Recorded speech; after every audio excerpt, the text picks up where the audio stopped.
My wife Lynn and I have been together for 6 years and married for 11 months. Our entire history together has been very normal, and never once have I ever noticed any weird behaviors or red flags. I can't stress enough how out of character this whole thing is for her. Lynn is very kind, intelligent, and thoughtful. She's always been the no-nonsense type of person. Being childish or trying to scare me is not something she'd normally do. She doesn't even like watching horror movies. When we first started dating, she agreed to watch The Shining with me because she knew how much I loved horror. She was so scared that she didn't even make it through half of the movie before we had to turn it off. She isn't into anything creepy and has never been into pranks. It's just not her cup of tea, and that's fine, but that's what's so strange about this. It's just so unlike her. I should add that she has never had any mental health issues, and as far as I'm aware, it doesn't run in her family. I know some people are able to hide their mental health issues, but in the 6 years we've been together, I think I'd have seen some sort of sign. 2 months ago, I was in the kitchen making myself some coffee before work. I was running a bit late that morning, and I knew I wouldn't be able to make it to Dunkin' Donuts for my usual morning fix.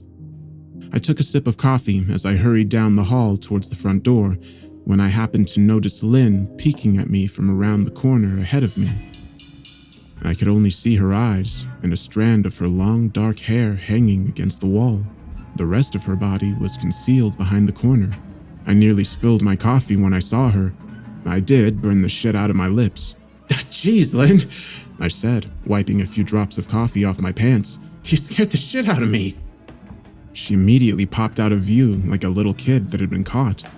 I heard her scurry off towards the living room, and by the time I got to the front door, she was out of sight. It was really weird and just totally out of character for her, like I said, but I also found it kind of funny that she was being more playful and a little less serious. I shouted that I loved her and called her a weirdo. As I shut the door behind me, I heard her laughing. Her behavior was a bit odd, but it certainly wasn't something to call a priest over. I forgot about it by lunch, and by the time I got home, she was her normal self. I didn't bring it up, and neither did she, and life went on. The next incident happened 3 days later. It was around 2 a.m., and I had woken up to get a drink, jug of OJ in hand, when I felt a strong feeling that I was being watched. For whatever reason, I looked down at the floor, saw my wife's smiling face staring back at me. She was peeking at me from the other side of the island, staring up at me with wide, unblinking eyes, and grinning like the Cheshire Cat. I screamed, I'll admit it, not out of irritation, but fear. For some reason, at that moment, I was scared. At the sound of my scream, Lynn scuttled backwards out of my view, her hands and feet smacking the tile as she hurried out of the kitchen on all fours. I didn't run after her, or even yell after her. I just stood there frozen in shock, wondering what the hell had possessed her to do that. It took a little longer than I'd like to admit to go back upstairs, but I eventually did. When I got to our bedroom, Lynn was lying on her side, asleep, or at least pretending to be. I stood there for a while, watching her breathing to be sure she was really asleep. I had a feeling she might jump out at me the moment I got into bed, but she didn't. I climbed into bed and she didn't move. Her breathing was soft and deep, and I was starting to wonder if I'd dreamt the whole thing. The next morning, I waited for her to come down for coffee, and after handing her a mug and kissing her cheek, I decided to ask her about it. "What was that about last night?" I asked, keeping my tone light so I didn't offend or embarrass her. She frowned over her cup of coffee, shaking her head like she had no clue what I was referring to. "You were peeking at me again, from over there?" I said, pointing to the spot on the floor by the kitchen island. She followed my gaze, and when she looked back at me, she burst out laughing. She laughed so hard that I couldn't help but join her. "You creep me the hell out sometimes, you know that?" I said. She giggled and set her cup on the counter and wrapped her arms around my neck. "You creep me out all the time, so I guess we're even," she teased. We said our goodbyes and left for work. As I drove, I kept thinking about how creepy it had been seeing her grinning at me from behind the island like that. The sounds her hands made on the floor as she crawled away. I told myself she was just trying to be silly, just trying to join me in my love of all things horror. It's not like I was afraid of her, but it still didn't sit right with me. I started seeing her peeking at me more and more. Sometimes she'd be peeking out from behind the couch or living room curtains. Once, she even managed to get inside her grandmother's old trunk that sits at the foot of our bed. I might not have known she was even in there at all had the trunk's old hinges not given her away. She had the lid propped up just enough so that only half of her face peeked through. She'd been grinning like an excited toddler. It was unnerving. I didn't even know what to say to her. All I could do was stare. When I finally found my voice, I asked her why on earth she was doing this. She didn't answer, but she had slowly closed the lid, shutting herself inside the trunk. I just walked away, feeling disturbed. I didn't understand why she was doing it, but it clearly made her happy. I just hoped she would tire of the game quickly. Lynn didn't peek at me for the next 2 weeks. I started to think she was done with her weird prank, and I was relieved. We were watching a show on Netflix one night, and I jokingly said that I hadn't seen her peeking at me lately and that she must have given up on her spy game. She looked at me with a small smile and said, Maybe I've just gotten better at it. I didn't say anything, but I wondered whether or not she was joking. For the next few days, I couldn't stop thinking about what she'd said. Was she still peeking at me when I wasn't looking and just hadn't noticed? And if so, what the hell was she getting out of this? I started to feel paranoid, constantly checking whether she was watching from around the corner or behind a door. I was jumpy whenever I was home and she wasn't in full view of me. I felt stupid and a little crazy. But after a few weeks without another incident, I began to relax. I stopped checking behind furniture and walls and told myself it was just a bad memory.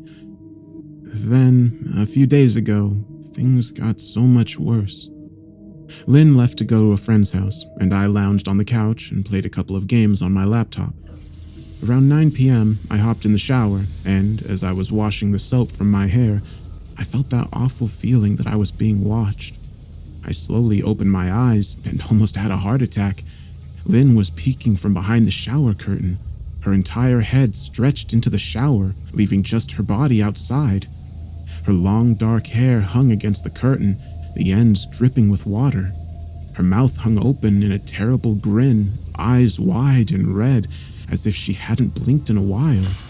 I screamed and jumped back against the wall. She didn't move, nor did her smile waver.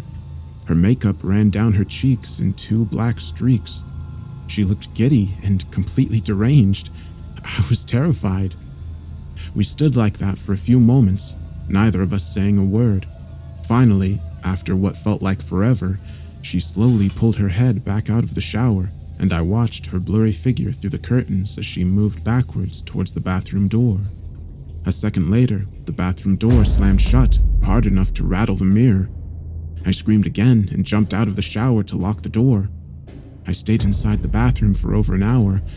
Maybe I overreacted to some of you, but joke or not, I wasn't going to put up with the crazy shit anymore. That's what I kept telling myself as I paced my bathroom, stopping to listen at the door every few minutes. Suddenly, I heard a muffled sound, and I pressed my ear against the bathroom door, straining to listen. I couldn't hear anything, but I envisioned Lynn standing on the other side of the door, giggling at her joke. I felt a surge of anger.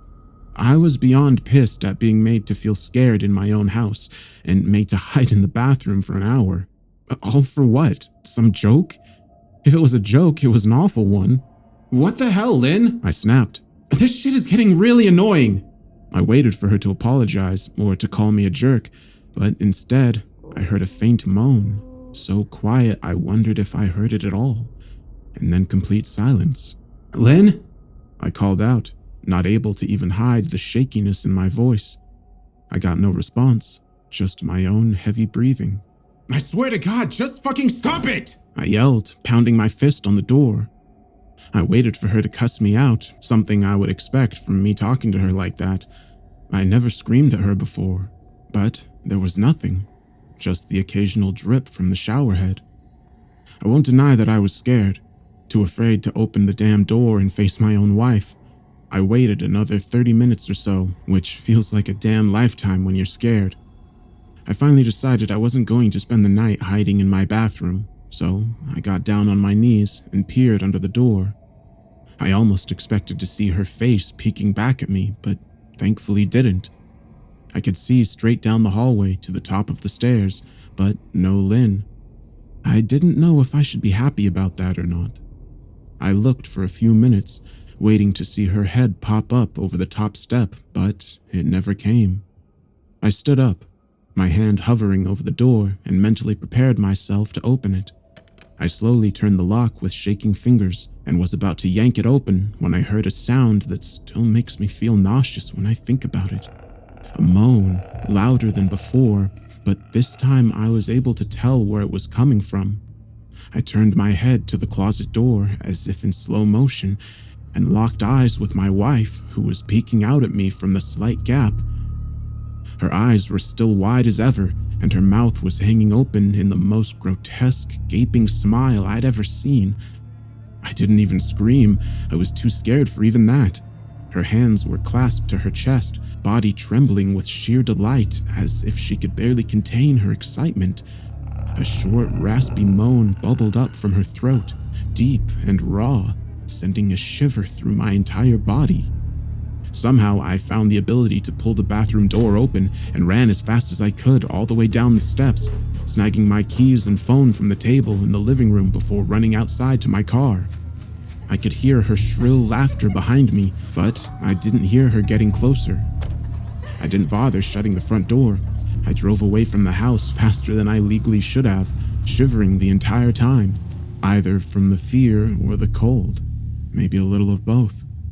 I hadn't grabbed a coat or even a pair of shoes. I was still in my boxers and my hair was damp. I drove straight to my brother Chris's house, about 40 minutes away, ignoring any and every call and text I got. I didn't check my phone until I was safely parked in my brother's driveway. Lynn had called 4 times and sent a flurry of texts, all wondering where I'd gone and why I left like that. I threw my phone at the dash in a rage, furious at her nonchalant attitude. My brother and his wife were surprised to see me, especially dressed in just a pair of boxers, but told me to stay as long as I needed. Chris lent me some clothes and asked what happened.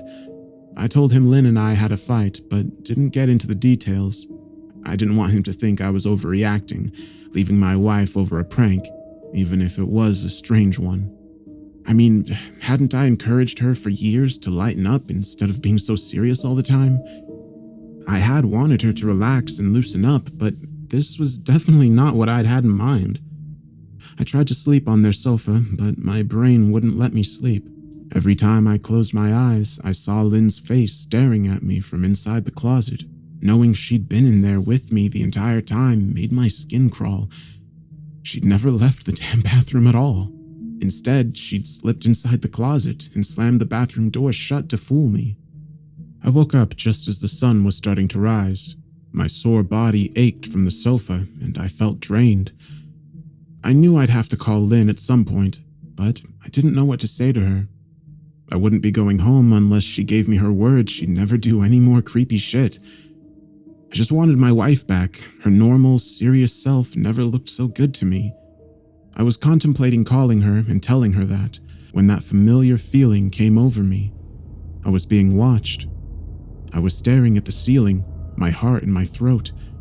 I didn't want to look away, but the longer I ignored the feeling, the worse it got. My eyes drifted away from the ceiling almost on their own. Her face was pressed up against the window beside the couch, staring down at me with that same gaping smile. Drool dribbled down her lips, leaving 2 long streaks down the glass. I didn't know how long she'd been there, but something told me she'd been there quite a while, possibly all night. I didn't bother screaming, though I was afraid. Anger trumped any fear I felt at that moment. I jumped up from the couch. "Lynn, are you crazy? What the hell is wrong with you? Just go home!" I shouted. "Now!" She didn't move, and her ghastly expression never changed. If anything, her smile only grew, as if she had never been more elated. I could hear Chris and his wife moving around upstairs, as if Lynn could hear them from her place outside. Her head twitched slightly in their direction, and she began to close her mouth slowly.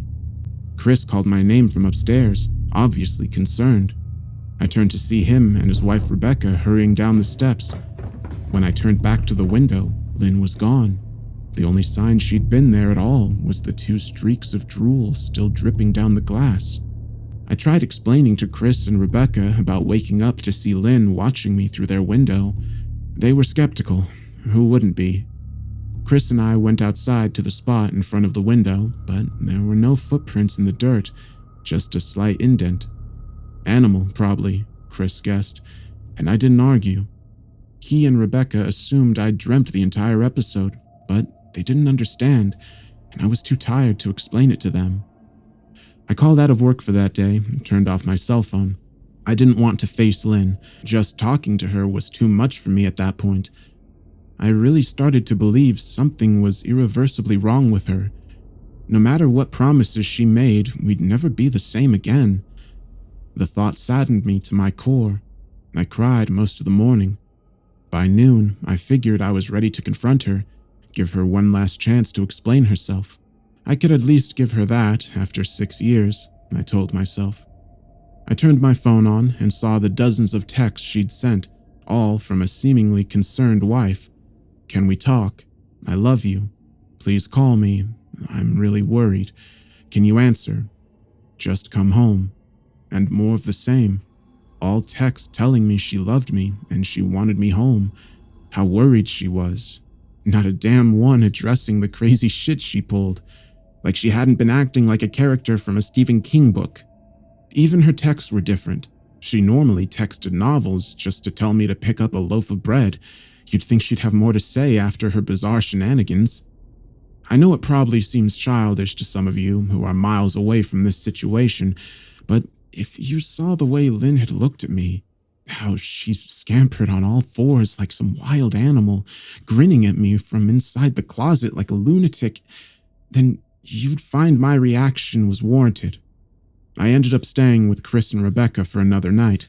I didn't wake up yesterday until afternoon, and thankfully, I didn't see Lynn's face watching me through the window. I don't want to pry because it's not my place, but is this fight something that can be mended? She made us both a sandwich for lunch, and I knew she wanted to breach the subject without seeming to be nosy. I don't know, she's like a different person, I said, choosing my words carefully. I still wasn't ready for her or Chris to know the full extent of the batshit craziness I'd been dealing with. People change, Ben, but she's still the same woman you married. Maybe you both just need to talk through your issues. Whatever's going on, I'm sure it can be fixed. She said, ever the peacemaker. I think it's beyond that now. I don't think talking would help. I just don't trust her. The words stung in my heart. I missed and loved my wife, but how could I live with someone like that? Living in constant fear didn't sound too appealing. Lynn loves you. She has to be absolutely crushed. I don't know about that. Well, she certainly seemed like it to me. I've never seen her so upset. Very much unlike the Lynn I know. Rebecca said, shaking her head sadly. It took a full minute for her words to really sink in, and when they did, I felt dread worming its way through my skin. Wait, what do you mean? You saw her? You saw Lynn? I asked, my mouth suddenly dry. Rebecca nodded casually, as if that fact wasn't nightmare fuel. Maybe for her it wasn't. She stopped by this morning just after Chris left for work. She said, cleaning the plates from the table. I didn't see her car, though. Maybe she took an Uber or something. Beck, what did she say? Did she come inside? I asked, sweat starting to break out on my forehead. I began looking around, examining corners as though a predator lurked behind them. No, she just asked if you were awake yet, and I said that you weren't. I asked if she wanted me to wake you, but she said no. Just said to let you sleep. She said as she washed the dishes. That's all. She didn't say anything else. No. She looked awful, though. like she hadn't slept in days. I think you should call her. I got up from the table and thanked Rebecca for lunch. I felt a little bit better at the knowledge that at least she hadn't come inside. Still, I needed to double check that the doors were locked. I sat for a while, trying to figure out what to do next. I didn't want to go home, but I felt that I owed it to Lynn to help her if I could. Hadn't I sworn an oath to love and honor her through sickness and health? Clearly, she was very sick. If she was sick, which I truly believe she was, I had to try to get her the help she needed. I didn't even know where to start. I didn't want to call the police, and besides, what the hell was I going to tell them? That my wife was peeking at me? That she was being creepy? As bizarre as she'd been, she still hadn't committed any crime. Not yet, anyway. The police would have probably said I was overreacting, but this wasn't some prank. It felt wrong, dangerous even, like something sinister lurked beneath her smile. I knew as her husband I was well within my rights to have her committed, but what if she simply acted normal in their presence? She'd obviously been able to fool Rebecca into thinking she was just a concerned wife. As long as the doctors didn't find her a danger to herself or others, they'd have no choice but to release her after 72 hours. I felt lost and overwhelmed, so I did what any husband in my position would do. I called her mother. I didn't want to, believe me. Her mother, Marianne, and I were never on the best of terms. We'd never fought or anything like that. She just wasn't a warm person and wasn't really easy to get along with. She hardly ever smiled, and when she did, only her lips would move into a thin-lipped smile, leaving her eyes as blank as ever. She gave off this aura that felt like she was permanently on the offensive. I'd only met her twice, and both times were for such short visits. I got the impression she didn't approve of me for her daughter. Lynn always ushered us out quickly, as she didn't want me to feel uncomfortable, which I was grateful for.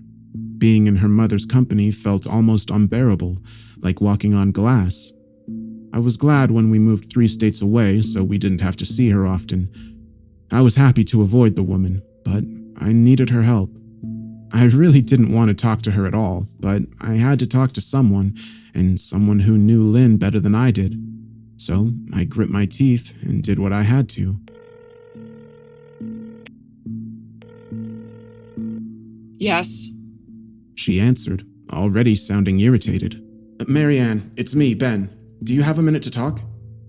I could hear her cluck her tongue in irritation. I'm in the middle of writing some checks, but if you insist, I suppose I can spare a moment. What is it that you want to discuss, Benjamin? It's about Lynn. She's been acting strangely, and I was wondering if you had any idea whether there was something... It's a bit difficult to follow your rambling, Benjamin. What is it you want from me? I could almost see her standing there in her thin sweater and slacks, tapping her fingernails impatiently on the table. I wanted to know if you'd ever noticed any odd behavior, or possibly any mental health issues. There was a long, uncomfortable pause that I couldn't tell whether it was because she was just thinking or something else. Finally, after a few seconds, she spoke. I'm not sure if this is one of your jokes, Benjamin, but if so, I don't find the humor in it. Now, I do have business to attend to, as I've said, so if you don't mind... She said, but I cut her off before she could get rid of me. Marianne, it's not a joke. I'm sincerely concerned about Lynn's mental health. Her behavior has been very erratic lately. I'm very worried about her, and I figured as her mother, you would be as well, I said, my frustration evident in my voice. If you're truly concerned, then I suggest you get the health professionals involved. I don't know what you expect of me. She snapped. I could tell she was seconds away from hanging up, and for some reason, I was desperate not to let her. I had the feeling that she knew a lot more than she was letting on. Please, if not for me, do it for Lynn. I tried. I heard a faint, shaky intake of breath, as if she was trying to hold her steely persona together, but failing. Marianne? What's wrong? Benjamin, I don't know what to tell you. My only advice would be to seek professional help. Do not call here again. Goodbye. I tried to call out to her, but she'd hung up. I tried to wrap my head around the call and her refusal to help me. Even if she didn't like me, why wouldn't she want to help her own daughter? I couldn't understand that. I tried to replay the conversation, desperate to find something I missed.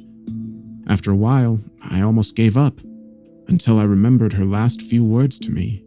Seek professional help. She'd said those words in a bit of urgency. I could have just been grasping at straws, but no. I was sure her voice had changed ever so slightly when she'd said that, as if they were very important. What had she meant? I assumed she'd been referring to medical professionals, but maybe she was referring to someone else. Someone that she didn't, for some reason, feel comfortable saying directly. Or maybe I was just desperate. I waited for Chris to get home, and after a very long and exhausting conversation with him and Rebecca, I convinced them that Lynn truly needed psychiatric help. I didn't tell them everything. I wasn't prepared to go into it yet, but I told them about our last encounter, how she'd hidden in the bathroom, peeking at me from the closet. They were obviously shocked, but thankfully they believed me. They too just wanted to help her. Still, they didn't think it was all that serious. Weird, maybe, but not dangerous. They just kept saying that Lynn had to be playing some kind of a weird joke. Maybe for YouTube? Rebecca offered, if only half-heartedly. Chris didn't think we should involve the police yet. He offered instead to go with me, and I readily accepted. He reasoned that calmly talking to her, trying to coax her into going willingly, was the best recourse. I agreed to do it his way. At least I wouldn't be going into that house alone.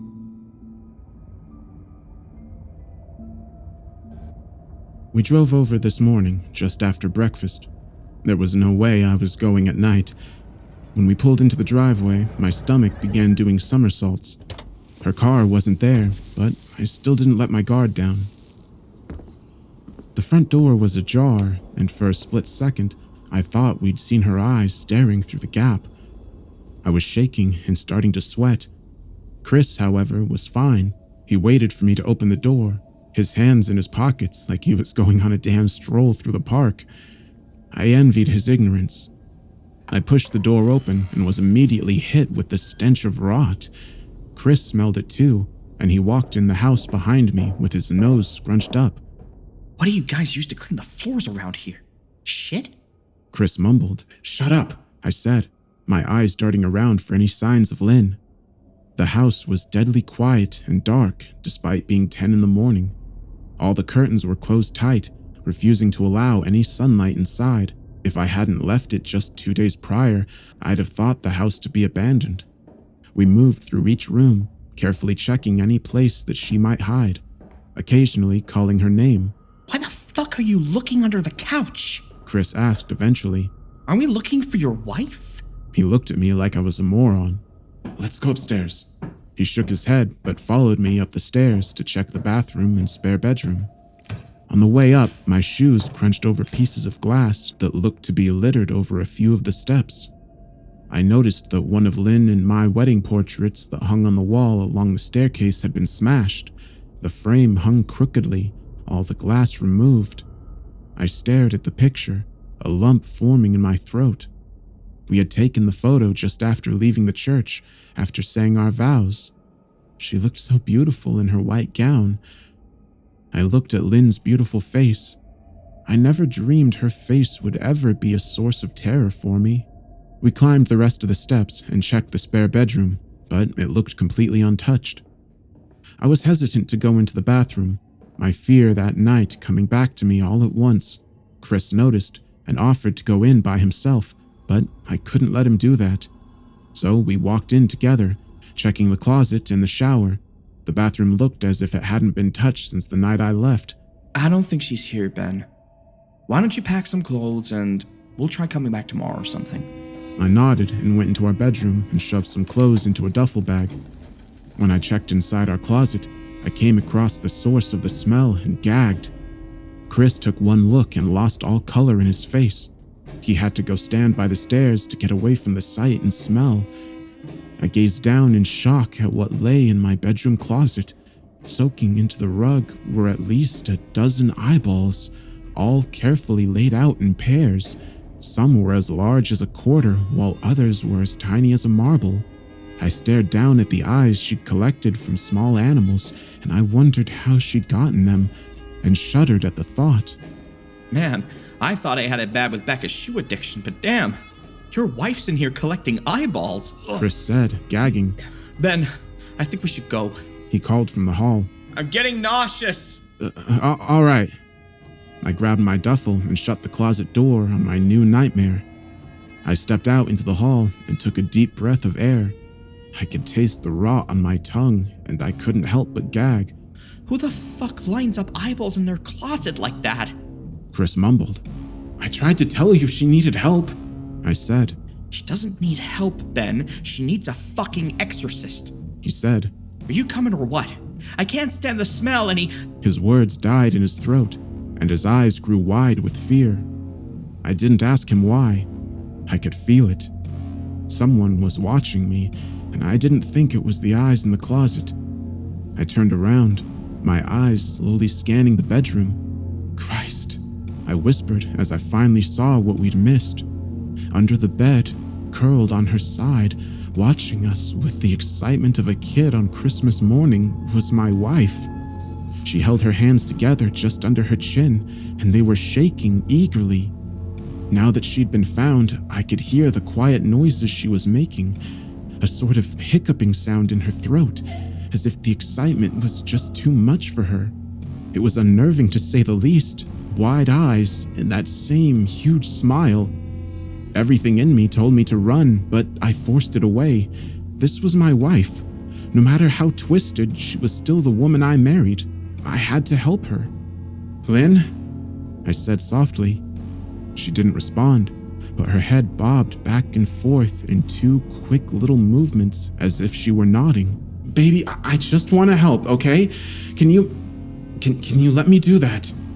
I had taken a single step forward, approaching her like some kind of dangerous animal. I love you, Lynn, I said softly, taking another step closer.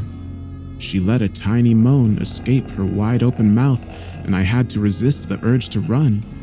Her shoulders were starting to quiver, and her eyes grew as large as saucers.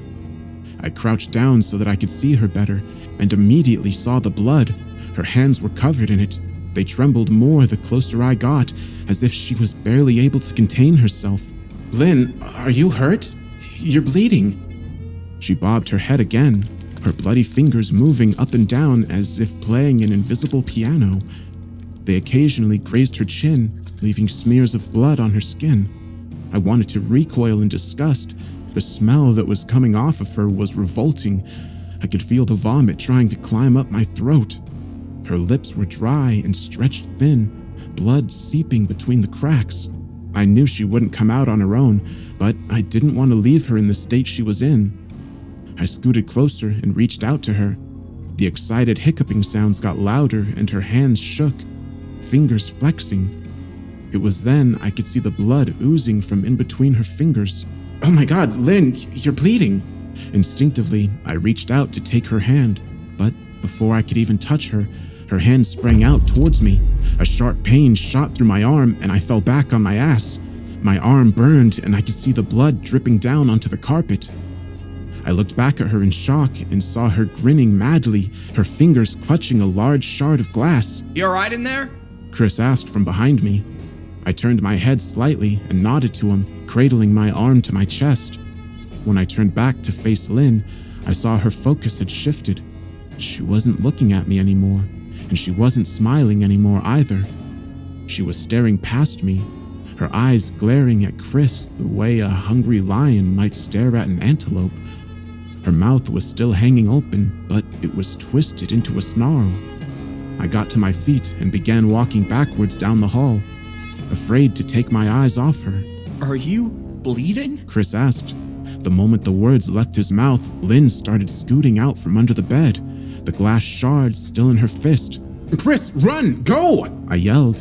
He must have been too afraid to move because a second later, I felt my back bump into him. He was still standing at the top of the stairs, staring at the horror that was my wife.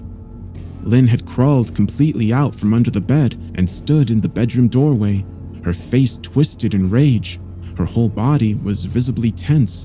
Blood ran down her fingers and onto the floor. Jesus, Lynn, you, playing hide and seek? I reached back and pushed him towards the steps. Move your ass, Chris! I said as quietly but firmly as I could. Lynn bobbed her head in fast, sharp motions and began to grin, stretching her mouth open wider and wider so that her chin seemed to touch her chest. I heard Chris mutter a prayer, and then he was running down the stairs. I stood at the top of the steps, stuck between the love for a woman who clearly needed serious help and self-preservation. I only want to help, I said, choking back tears. Her eyes focused on me once again as she slowly lifted the glass, holding it out in front of her. And then she started sprinting towards me, grinning with utter excitement. Thankfully, my body took over and I flew down the stairs, skipping 2 or 3 at a time.